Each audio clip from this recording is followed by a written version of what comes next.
MP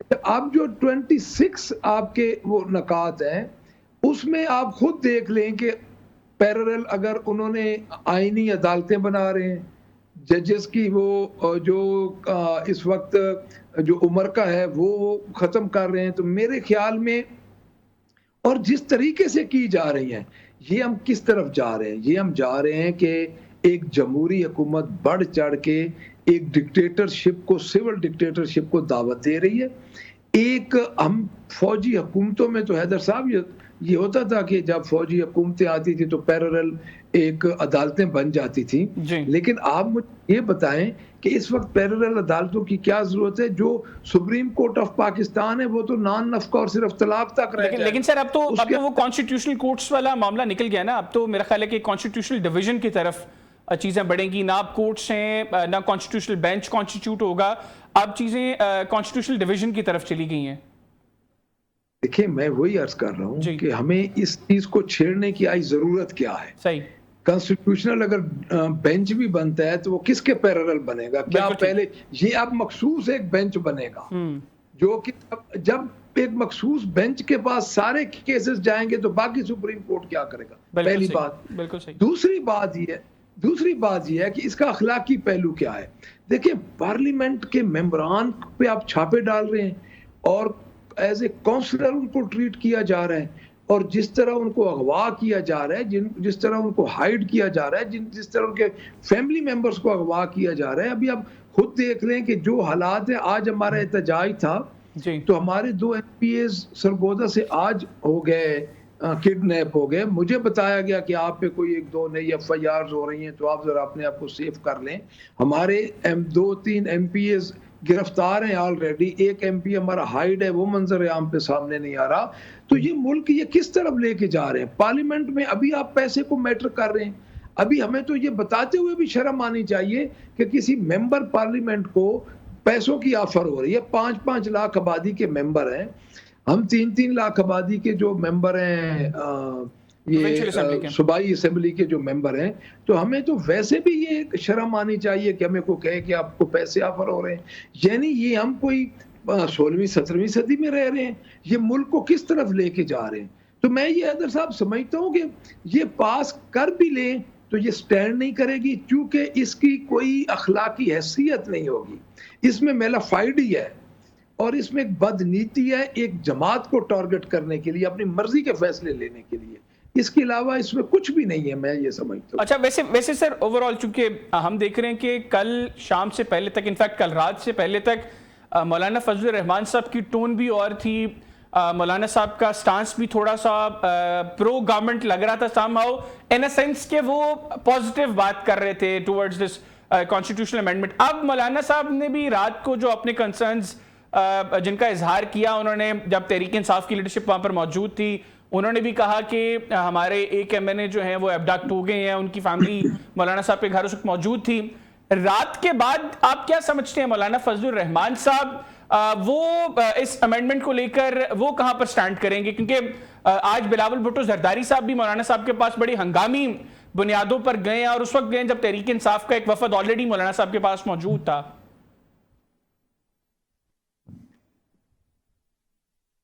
دیکھیں جی، بات یہ ہے، میں آپ کو عرض کروں کہ جو مولانا صاحب کا معاملہ ہے، ان کی اپنی ایک پارٹی ہے، اس میں ہم نے ان سے کوشش کر رہے ہیں اور آخر دم تک کوشش کرتے رہیں گے۔ مسودہ جو کیبنٹ سے یا خصوصی آپ کی جو پارلیمانی کمیٹی ہے اس سے پاس ہوا ہے، یہ کیبنٹ میں جائے گا۔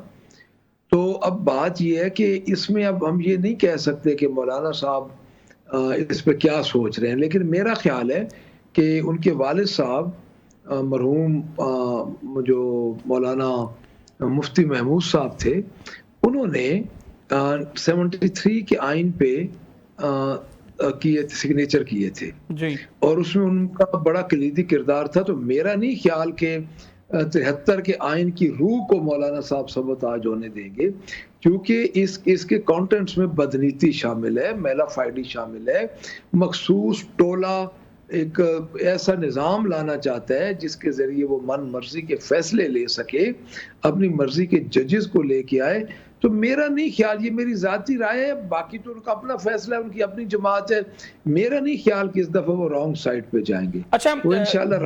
ملک صاحب, بیرسٹر گوہر صاحب نے یہ کلیم کیا کل کہ پاکستان مسلم لیگ نواز کے ساتھ کے قریب اراکین وہ بھی اس امینڈمنٹ کو سپورٹ نہیں کریں گے, ووٹ نہیں کریں گے. انہوں نے کہا کہ میرے پاس بڑی میں وثوق سے یہ بات کر رہا ہوں. تو آپ کے پاس بھی کوئی اطلاعات ہیں؟ کیونکہ ابھی تو پاکستان تحریک انصاف کے کچھ دوست کہہ رہے ہیں کہ 3 لوگوں کا غالباً نام بھی لیا گیا, ظہور قریشی صاحب, چودھری عثمان صاحب اور اورنگزیب کھچی صاحب, کہ یہ 3 اراکین تو تحریک انصاف کے سرکلز میں کہا جا رہا ہے کہ فور شور اس امینڈمنٹ میں گورنمنٹ کو سپورٹ کریں گے. تو آپ کے پاس یہ اطلاعات ہیں جو بیرسٹر گوہر صاحب نے دیے کہ 7 قریب لیگی اراکین اس امینڈمنٹ کو سپورٹ نہیں کریں گے, ووٹ نہیں دیں گے؟ دیکھیں جی, میں آپ کو عرض کروں کہ ایک چیز میں آپ کو بتا دوں, جو بھی اپنے امیر کے مطابق فیصلہ کرے گا وہ تو ان امینڈمنٹس کے ساتھ نہیں ہوگا.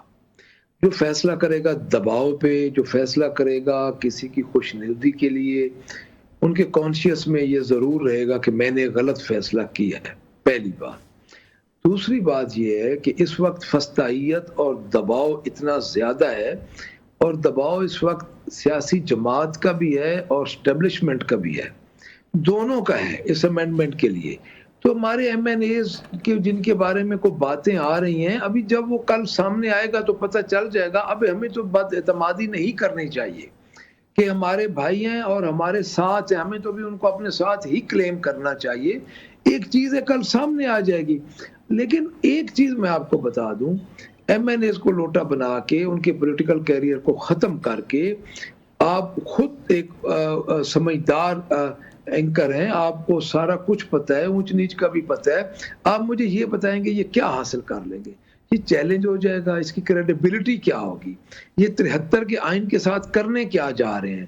آپ جب لوٹے بنا کے آپ اپنی گنتی پورے کریں گے, یا الیکشن کمیشن جس کی کریڈیبلٹی پہلے ہی ختم ہو چکی ہے وہ ان کو مخصوص نشستیں واپس دے کے اس کو منظور کروا بھی لے گی, تو اس کی کیا کریڈیبلٹی ہوگی؟ مجھے یہ تو بتا دیں.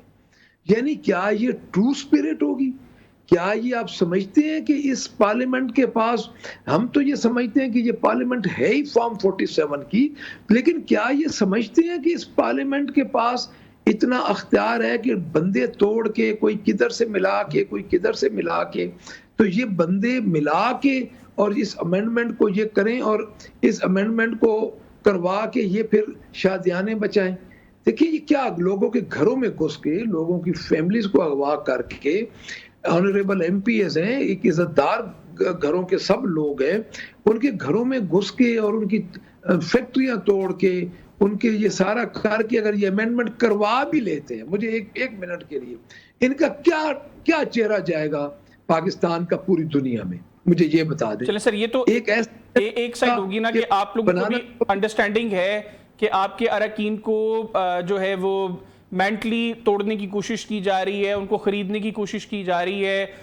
پاکستان تحریک انصاف میں اب ہائر رینکس کیا سوچ رہے ہیں اس حوالے سے کہ جب اس چیز کا ادراک ہے کہ لوگوں کو ان کی فیملیز کے ذریعے پریشرائز کرنے کی کوشش کی جا رہی ہے, ان کے بزنسز کو تباہ کر کے ان کو پریشرائز کرنے کی کوشش کی جا رہی ہے, ظاہر سی بات ہے بطور انسان ہمارا جو سروائیول ہے وہ دنیا میں یا تو رشتوں کے ساتھ ہے یا فائنینشیل سرکل کو انسان کو تھوڑا سا مینٹین کرنا ہوتا ہے اس دنیا میں چیزوں کو چلانے کے لیے.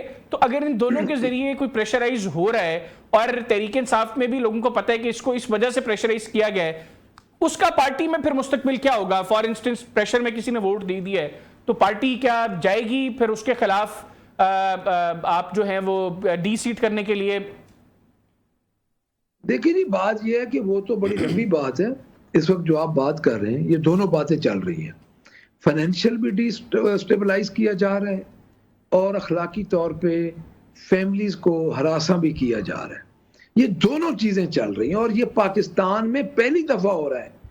یہ کبھی پہلے مارشل لا دور میں بھی نہیں ہوا تھا, اور پہلے اگر کوئی مارشل لا لگتا تھا تو مارشل لا ایڈمنسٹریٹر ایسا کرتا تھا تو کم از کم پولیٹیکل پارٹیز تو ایک سائیڈ بھی ہوتی تھی. یہ پہلی دفعہ یہ ہو رہا ہے کہ اسٹیبلشمنٹ اور ایک پولیٹیکل پارٹی مل کے یہ کام کر رہی ہیں. یعنی یہ آپ یہ دیکھیں کہ یہ جو آپ نے آپ کو ایک سیاسی جماعت کہتی ہے مسلم لیگ نون، اور میں یہ سمجھتا ہوں کہ پیپلز پارٹی ان کے گناہ میں برابر کی شریک ہو رہی ہے، تو یہ کیوں اس کی دیکھیں پیپلز پارٹی تو ویسے ہی مارشل لا کی اتنی بڑی وکٹم ہے کہ انہوں نے تو مارشل لا دور میں اپنا لیڈر گنوایا ہے، جو اس کو جوڈیشل مرڈر جن کا ہوا تھا ذوالفقار علی بھٹو کا. تو یہ تو دونوں اس دفعہ مل کے کام ہو رہا ہے، ایک سیاسی جماعت یہ کام کر رہی ہے اسٹیبلشمنٹ کے ساتھ مل کے. تو میں یہ سمجھتا ہوں کہ اس میں جو ہمارے ممبرز ہیں وہ سروائیو کر رہے ہیں. ابھی ہم کسی کے بارے میں بدگمانی نہیں کریں گے. اس کے بعد جو ہوتا ہے کہ اگر کل کوئی خدا نخواستہ ہمارا ممبر کسی دباؤ کی وجہ سے یا کسی فستائیت کی وجہ سے جاتا ہے تو اس کا فیصلہ تو آن میرٹ پارٹی نہیں کرنا ہے. میں فرد واحد تو نہیں ہوں، لیکن اس کا فیصلہ خان صاحب بانی پی ٹی آئی خود کریں گے. حالات آپ کے 2 دن میں سامنے آ جائیں گے. تو میں یہ سمجھتا ہوں، لیکن ایک بات ہے اس وقت جس طریقے کی فستائیت کا سامنا حیدر ہمارے پاکستان تحریک انصاف کے ورکر سے لے کے سینیٹر تک، MPs, MNAs, عہدیدار جو ہمارے ہیں، جو ضلعی تنظیمیں ہیں، ریجنل تنظیمیں ہیں، پنجاب پروونشل ہیں، جتنی بھی ہیں، جتنا مقابلہ وہ کر رہے ہیں پاکستان کی ہسٹری میں نہیں کیا. 1857 کی جو جنگ آزادی سی اس کا تو مجھے پتہ نہیں ہے. وہ مجھے تو وہی کہانی لگتی ہے جی کہ یہاں پہ تو وہی کہانی چل رہی ہے کہ گھر میں بیٹھے ہیں، گھر سے نکلتے ہیں. میں آج یہاں سے نکل کے جا رہا تھا تو مجھے پتہ چلا جی کہ آپ پہ تو 2 FIRs ہو گئی ہیں راستے میں. اچھا اس کے بعد پھر میں ایک جگہ پہ رک گیا. اچھا اس کے بعد آپ خود دیکھ لیں کہ ہم ادھر گھر سے نکلتے ہیں تو حیدر ہم گھر والوں کو بتا کے جاتے ہیں کہ یہ اس طرح کو مہینہ 2-3 ہمیں جیل میں آ جائیں تو آپ نے اس طرح پیچھے گزارا کرنا ہے. ہمیں تو یہ پتہ بھی نہیں ہے کہ ہم چلیں گے تو واپس گھر آنا ہے یا نہیں. یعنی اس قسم کا انہوں نے اس ملک کو بنا دیا ہے. کیا یہ جمہوری حکومت ہے؟ یہ تو سول مارشل لا کے تحت ہمیں ٹریٹ کیا جا رہا ہے، خصوصاً پاکستان تحریک انصاف کو. اچھا سر یہ بتائیے گا کہ ایگزیکٹلی کون ہے جو تحریک انصاف کے لوگوں کو توڑنے کی کوشش کر رہے ہیں؟ آپ گورنمنٹ کو سمجھتے ہیں کہ گورنمنٹ یہ سب کچھ کروا رہی ہے یا اسٹیبلشمنٹ اس کے پیچھے ہے؟ کیونکہ تحریک انصاف سے بھی دو باتیں سامنے آ رہی ہیں. کچھ لوگ کہتے ہیں جی کہ اس کے پیچھے وہ ہیں جو یہ امینڈمنٹ چاہتے ہیں، گورنمنٹ کی تو یہ امینڈمنٹ ہے ہی نہیں ہے.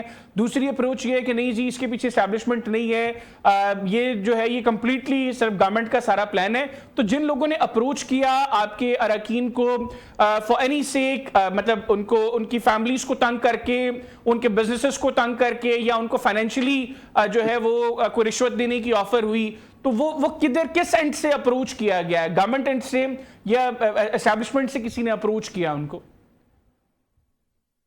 دیکھیں ادھر بات یہ ہے، دیکھیں میں آپ کو ایک بات کرتا ہوں. اسٹیبلشمنٹ پاکستان کی تاریخ میں ہر الیکشن میں اس کا کردار ہوتا ہے. کوئی الیکشن ایسا نہیں ہے جس میں اسٹیبلشمنٹ کا کردار نہ ہو. بٹ آپ یہ دیکھیں کہ کردار کس حد تک کہاں تک ہوتا ہے. اب آفر تو ہمیشہ گورنمنٹ کرتی ہے. اگر یہ گورنمنٹ کی امینڈمنٹس نہیں ہیں تو گورنمنٹ ان پہ آئے انکار کرے. اگر وہ سمجھتی ہے کہ ہمارے اوپر دباؤ ہے تو استعفیٰ دے دے گورنمنٹ سے. وہ تو جمہوری حکومت ہے نا. تو جمہوری حکومت جب اپنے آپ کو جمہوری حکومت کہتی ہے، ہم تو اس کو کہتے ہیں سو کالڈ جمہوری حکومت ہے. ہم یہ اس کو جمہوری حکومت نہیں مانتے کیونکہ مینڈیٹ ہمارا تھا، ہمارا مینڈیٹ چھین کے دیا گیا ہے. 8 فروری کو جو ایک انقلاب آیا تھا وہ ترکی سے بڑا انقلاب تھا، لیکن وہ ڈکار بھی نہیں لیا گیا اور اس کو ہضم کر گئے. تو میں یہ سمجھتا ہوں ہمارے سے تو یہ ایک انقلاب ہمارا آیا، ہمارے جو ورکر سے اس دن سے ہمارے الیکٹیبل، ہماری جتنے لوگ ہمارے جیل میں ہیں، ہمارے لیڈرز جیل میں ہیں، بانی چیئرمین خود جیل میں ہیں، اور آپ ستم ظریفی دیکھیں ان کی بہنیں جیل میں ہیں، گھریلو خواتین ہیں، وہ گئی ہیں فٹ پاتھ پہ کھڑی ہیں اور ان کو 10 مقدمات میں انہوں نے نامزد کر دی ہے. اس طرح ہوتا ہے. یعنی یہ تو اس ملک کو بنانا ریپبلک سے بھی اگلے سٹیپ پہ لے کے جا رہے ہیں. تو میں یہ سمجھتا ہوں جی کہ یہ ڈٹرمن کرنا مشکل ہوتا ہے، لیکن حالات و واقعات آپ کو بتا رہے ہیں، سب چیزیں آپ کے سامنے، آپ خود اس کو اسیس کر رہے ہیں کہ ان کی اکیلے کی یہاں اتنی کیا جرت ہو رہی ہے. جی بالکل ٹھیک سر، میرے ساتھ رہیے گا، مجھے ایک چھوٹا سا بریک لینا ہے. ناظرین، ملک احمد خان بچر صاحب اپوزیشن لیڈر پنجاب ہمارے ساتھ موجود ہیں. چھوٹا سا بریک لیں گے پروگرام میں. بریک سے واپس آئیں گے تو آج جو سپریم کورٹ کے 8 آنریبل ججز نے ایک اور وضاحت دی ہے، تو الیکشن کمیشن سے اب تحریک انصاف کس طرح کے فیصلے کی توقع رکھ رہی ہے، اس کو ڈسکس کریں گے. پھر ودن پی ٹی آئی جو رفٹس ہیں وہ کہاں تک ہیں، اور بہت سے اراکین کا یہ خیال ہے کہ بیک ٹو بیک جو پروٹیسٹ کالز ہیں یہ ورکرز کا مومنٹم بھی خراب کر رہی ہیں. ان کی جو ہے وہ مین لیڈرشپ چونکہ باہر نہیں آ پا رہی تو ورکرز بھی اس سے ڈسٹرب ہو رہے ہیں. تو جو تحریک انصاف میں اس وقت فیصلہ ساز ہیں وہ ذرا اس کو ریکنسیڈر کریں. بیک ٹو بیک پروٹیسٹ کال سے لوگ تنگ ہو رہے ہیں، اس کو بھی ڈسکس کریں گے. کہنا چاہیے گا اسٹے وتھ اس.